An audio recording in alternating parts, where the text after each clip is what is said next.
Hello and welcome to Module 2. I hope you got enough value from our first module on entrepreneurial mindset, where you understood how to validate your idea, your problem, even before jumping into your solution. If you had any doubts, whether you tried some of the frameworks, we'd love to hear your feedback. So do write to us and let us know what you got from it. If you'd want us to give you more content, if you have some doubts, questions, feedback, whatever, as I said, would love to hear from all of you. Also, in case any of you need hand holding and feel that you need help in validating your idea, creating your MVPs, going after your customers, helping you go from an idea to actual revenues and helping you fundraise, we have a venture studio model where we take about 5 founders every month and we handhold them in the entire process. So do head over to our website in case you're interested, and you can fill out the application form. If we feel that you're a right fit, we would love to help you out.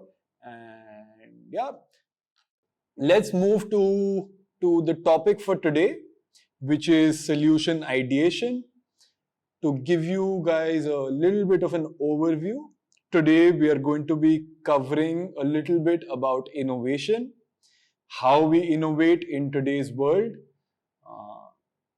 couple of concepts to help you innovate better, which is first principles thinking and design thinking,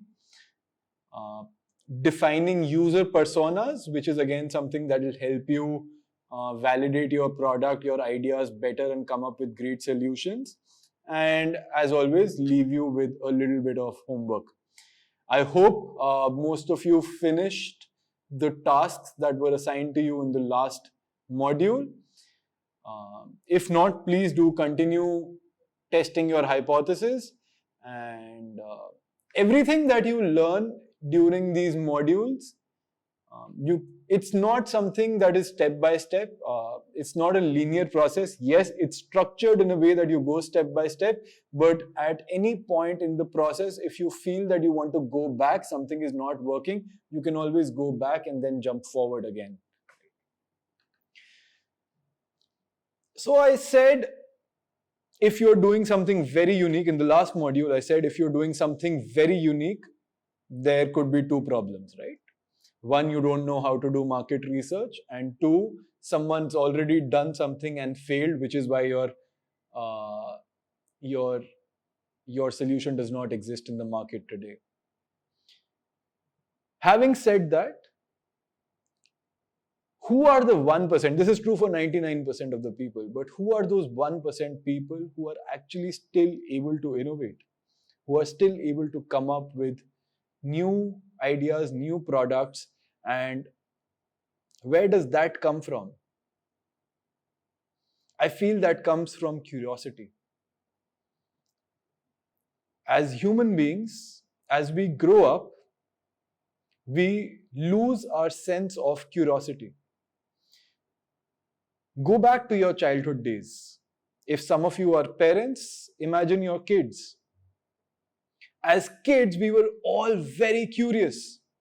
We would eat the head of our parents asking them the different whys. Why is the world round? Why is the sun orange? Why is there sun in the day and moon in the night? Innocent? Yes. Curious? Definitely. But what happened as we grew up? At some point while we were growing up, we heard this line when our parents got irritated with us, with our questions. They started telling us the answer to the question was because I said no, because I said so. They did not have answers. Today we live in a very different world. But back then, there was no Google. They could not Google these questions. The answers they knew were the answers they knew. And if we asked one more why, the answer was because I said so.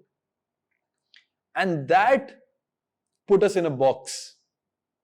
That limited our thinking. That box limited our thinking. We stopped thinking outside the box. And that's where we stopped innovating. That's where our curiosity died.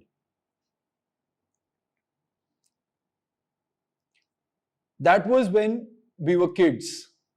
If today you look at a job environment, a new hire, a new employee comes in, very excited, new first job, comes in, sits for a meeting, and tries to come up with new solutions, innovative solutions.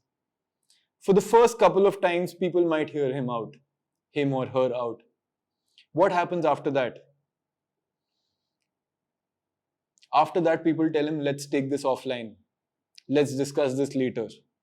The answer that they get when they ask, why can't we do things differently, is because that's the way it's been done. And that's the way it's been done is the worst possible way to think about solutions. Is the worst possible thinking that you can have as entrepreneurs, as founders. Okay, let's do a quick puzzle. Take 20 seconds and go from start to finish by using just your eyes.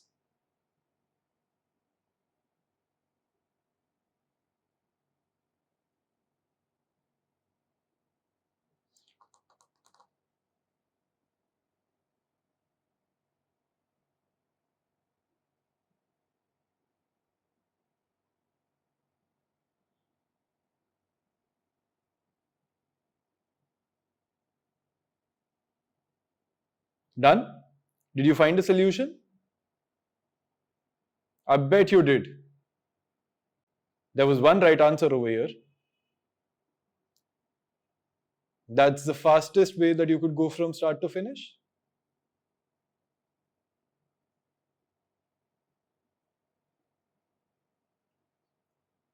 Did anyone think of this?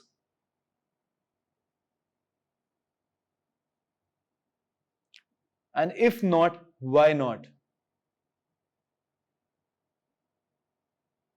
Is it because that's not how puzzles are solved? Who put that assumption? I never gave you any conditions. I just told you to find the fastest way. Or maybe this entire puzzle was actually 3D and this is the fastest way of going from start to finish.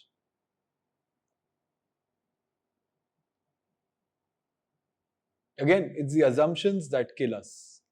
It's the box that you've put yourself in. It's the box that limits the creativity.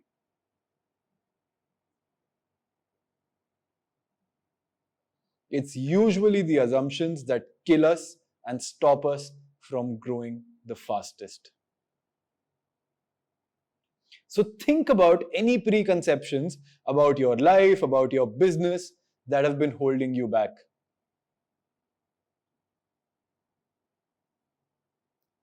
What are some of the factual assumptions that might not actually be facts? Think about it. Pause the video.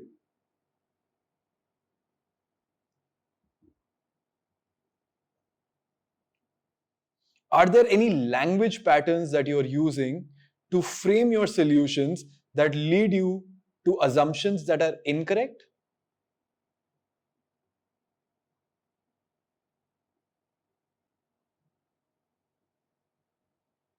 Here are a few of the most innovative people from the past few decades.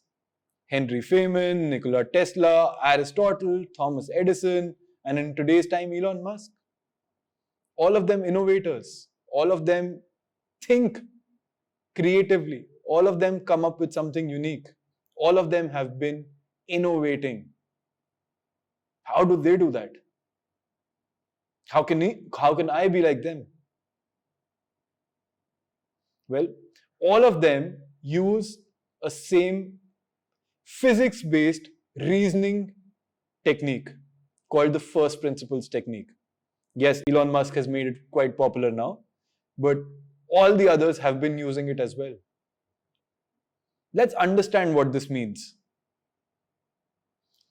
So you basically boil down everything to their fundamental truths and reason up. Most of our lives, we reason by analogy, making slight variations to what others do. Let me explain.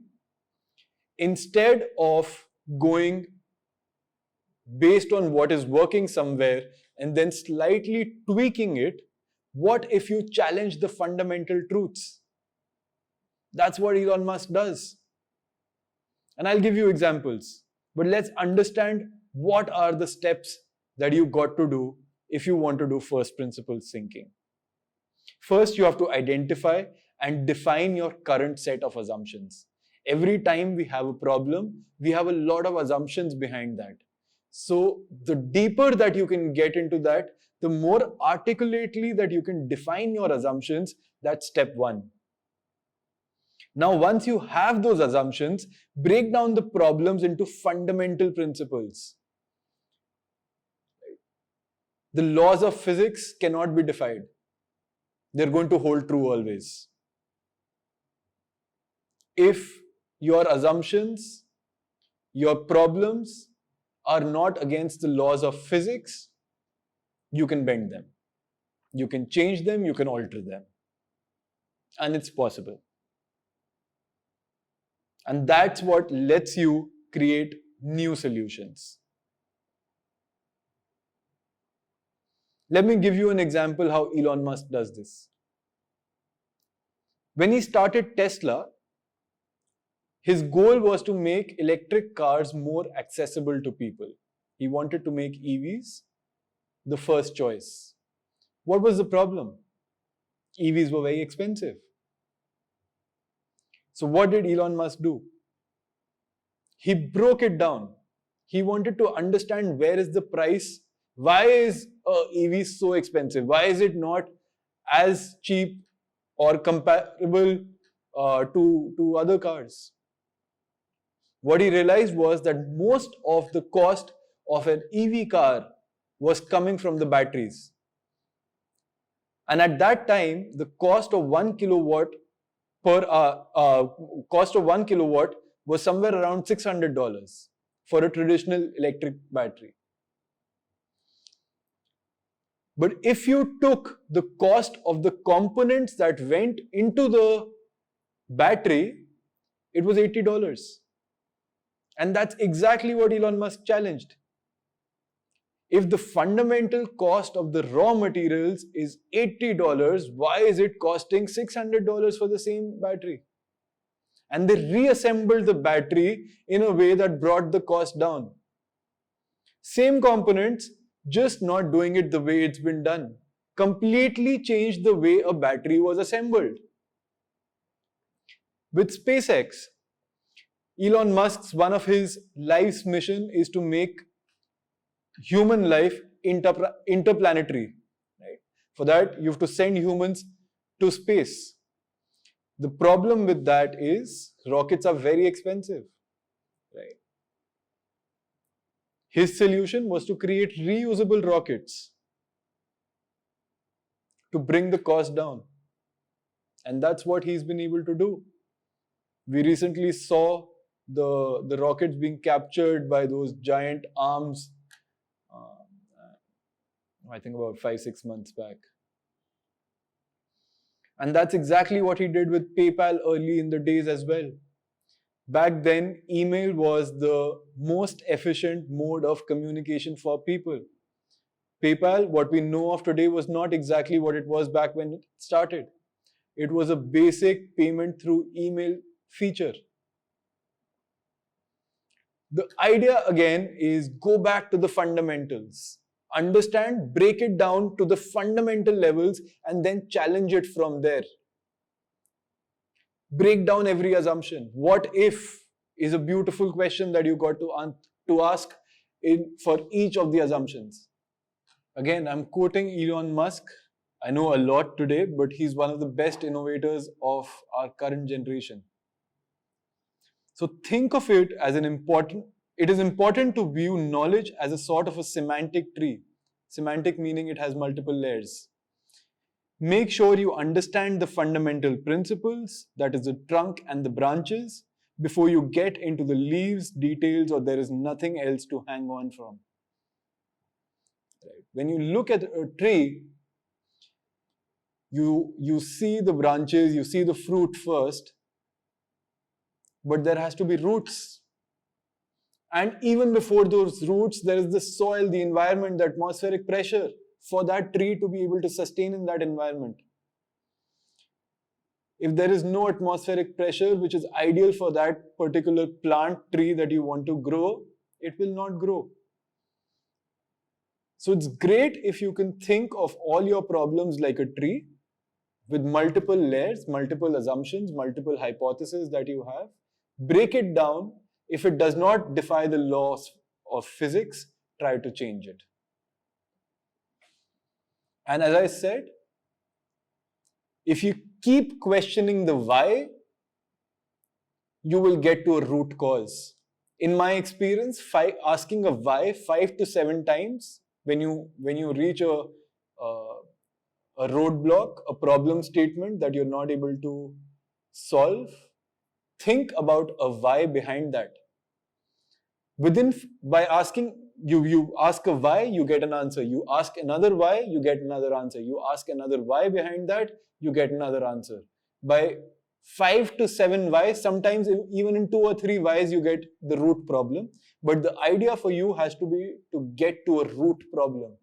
And once you have that, start thinking of what if. What if I can change this? What if I can do this differently? What if this part can be changed? What if this part of the process can be changed? What if this can be done differently? If you can think about that, you might come up with great solutions. And that's how you use first principles to come up with innovative solutions. Now that was first principles. The other way, which I really like, is a concept called design thinking. Contrary to what a lot of you think, this is not about designing. This is about thinking like creative people, thinking like designers. Because designers are some of the people who actually think creatively, come up with innovative stuff. Right? And if you look at this Venn diagram over here, by the way of design thinking, you come up with a solution which is at the intersection of being desirable, viable, and feasible. Desirable, meaning people actually want it. Viable, it makes monetary sense. Feasible, it's technically possible. If you can find a solution that solves your problem at the intersection of these 3 key points, you'll come up with something innovative, and that is something that people might want to pay for. So how do we do design thinking? The first step in design thinking is to start framing the problems that you have in the way of a question. Let me give you an example. There's this company called IDEO, which is very popular for its design thinking processes that it does. This company was facing employee turnover, meaning the number of people joining their organization were leaving quite fast, and their employee turnover ratio was quite high. The problem statement for them was the employee turnover ratio is high. They reframed the problem statement to say, what can we do to ensure that our employees stay with us longer, are happier, and more satisfied with their work? You see, it's the same problem, but a different way of viewing it. If employees are happier, satisfied with their job, and want to stay with the company, the turnover ratio reduces.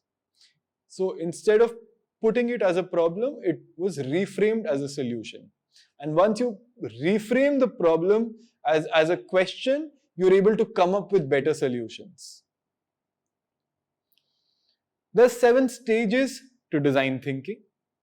The first is obviously to empathize with your user, to understand who your user is. And I'm going to give you a few frameworks about how you can do this.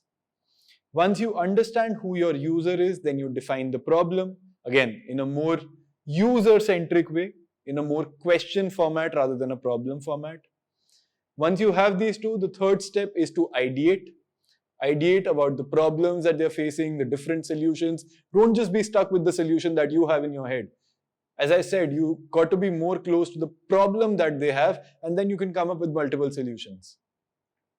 Once you have a few solutions, you come up with prototypes. Once you have prototypes, you test. Once you have tested, that's when you implement and go full, all out with your production, with your development, with your launch, etc. And all of this is not a linear process. It's not that you have to do 1, 2, 3, 4, 5, 6, 7. Maybe after step 5, you realize that what you started off actually does not make sense and you go back. At any point during the process, you can go from step 1 to 7, you can go from step 7 to 3 to 4, whatever. So it's not a linear process. So let's understand how we empathize with your users. Empathizing with your users, for that, the first step has to be to understand who your user is. And for that, we create a user persona. This is what my ideal user looks like. Here is an example of a persona template that we have. Feel free to pause and take notes. Basically, you want to get as detailed as possible. Try putting an image, a name, age, income bracket, what are the person's activities, what are their hobbies, what is their occupation, how much do they earn, where do they like to eat, where do they stay. I mean, the more details that you have in your user persona, the more you'll be able to empathize with them. For people who are doing, let's say, D2C products, there could be multiple different kinds of personas, but try categorizing them into, let's say, 5 to 10 different personas. Don't go after everyone. Think about your early adopters, right? So do that. For people who are doing very specific technical software kind of products, think about, let's say, 3 to 4 types of product. Let's say you're doing a software for architects. Think about 5, 7 different kinds of architects that you're creating a software for. Then create things about create a user persona with the attributes of the decision maker, the person who's facing the problem the most, right? So once you have more understanding about the people that you're going to go after, it's going to be very easy for you to define the problems that they face in on a day-to-day basis, or any kind of other recurring problems that they're facing. And then obviously, once you have that, you can create better solutions, right? So think about user personas. Once you have that, then you define the problems that they have in, again, a more user-centric way. I'll give you one more example. There's a company with a problem statement that we need to increase our food product market share among young teenage girls by 5%. This can be reframed. This can be reframed as teenage girls, more user-centric. Teenage girls need to eat nutritious food in order to thrive, be healthy, and grow. How can we do that? Right. So again, very user-centric. It's the same thing. It's the same. It's just a different perspective, a different way of looking at it. Once you've defined the problem in a more user-centric way, you ideate the solutions. How do you ideate? There are multiple ways. You can brainwrite, brainstorm. You can come up with the worst possible ideas. Sometimes the best ideas come from this. You can use a technique called scamper, which is basically you substitute, change, adapt, modify, put to another use, eliminate or reverse any part of the product or process. Right? So you ideate different things. Be open about ideation. Why? Because the only way of getting great ideas is by getting more of them. Here's what you can use to do your ideation much better. A process called divergent and convergent thinking. Divergent means opening up, convergent means closing down. Let's see how this works. Suppose you have a problem statement. You do divergent thinking first. You come up with, let's say, 4 or 5 different causes of that particular problem. Then you do convergent thinking. You shortlist the one main cause that is causing that problem, right? Once you have that one main cause, then you again do divergent thinking and come up with 4 or 5 different solutions. Once you have that, you again do convergent thinking and shortlist the best solution for your problem. Now you have your initial problem, the main cause, and ultimately the best solution. That's how you use divergent and convergent thinking. Okay, great. So now we've done the first 3 steps of the design thinking process. Now we move on to the next one, which is prototyping. Once you have identified the problem and the best solution to that problem, you start creating simple prototypes. Prototypes are not your final products, but they resemble your products. They're going to look like your products. There are different types of prototypes. Prototypes could be physical prototypes, digital prototypes, or in terms of fidelity, which is how closely they resemble your final product. It could be low fidelity, meaning it loosely resembles your product. It's not even close. Then there's mid, and then there's high. Today, with no-code platforms, things like that, you can actually create a lot of high fidelity prototypes also. Then your prototypes could be more interactive, less interactive, and all of this kind of depends on the stage of your company, the life cycle of your company, the kind of budget that you have, the amount of time you want to invest in this kind of process. Once you create your prototype, that's when you give it out to your initial early adopters, the people who helped you identify the problem, who helped you, suggested you the solutions. You show them the prototype. I know it's not going to be the perfect thing. It's not going to be the exact solution that they're looking for, but you still give it to them. You get your feedback again from them. And then you go back to your drawing board, because the feedback that you get is going to, again, people give a different feedback when you give them an idea, and they give a different feedback when you actually give them the product that they asked you initially. So again, it's a very iterative process. You might think that this process is making things more complicated. Why can't you go from your idea to your product and then you start selling immediately? Because this actually saves you time and money. You ultimately actually only end up creating something that people will pay for. This is why this process becomes so necessary, right? So you save time and money, you get unexpected insights, and by the end of it, users are actually more satisfied with the product that you create. As I said, it's not going to be a linear process. At any point of the process, you can come back, you can go ahead, and once you get good results from your product, you know your users are satisfied. That's when you actually start building your product and launch it to the market. That's it for this module. I hope you've had some understanding. Before I leave, I'm going to give you some homework again after this module. Do not move on to the next module before you complete this homework. You'll get the most value out of this course through this way. Define 3 user personas, at least 3. If you're doing D2C, try doing 5 to 10 user personas. Don't ask ChatGPT to do it. Do it yourself. Take a piece of pen and paper and actually write down those user personas. Define user-centric problem statements. Think about alternative ideas. Think about alternative solutions, not what you've been thinking, but think about solving that problem for that particular user in a completely different way. Let your mind run. Maybe it's a good idea, maybe it's a bad idea, but let's just say there are no bad ideas over here for now. Once you have a lot of ideas, that's when you can see which ones work, which ones don't, and then plan to create a basic prototype that you can test again with your early adopters. I hope that was useful. Just going to give you a quick recap of today's module. We covered how innovation is still possible in today's world if you use the right techniques. Few of those techniques being first principles and design thinking.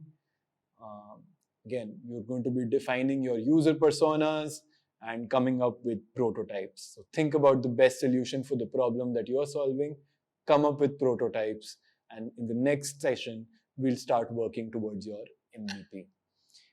As always, if you have any questions, doubt, feedback, if you want any hand-holding, reach out to us. The email address is mentioned below, and we'd love to hear from you. We'd love to hear what you're facing, any challenges that you're facing, any feedback that you have for us, something that you want as a supplementary resource, anything else, we are happy to help. Thank you for joining, and I look forward to seeing you in the next module.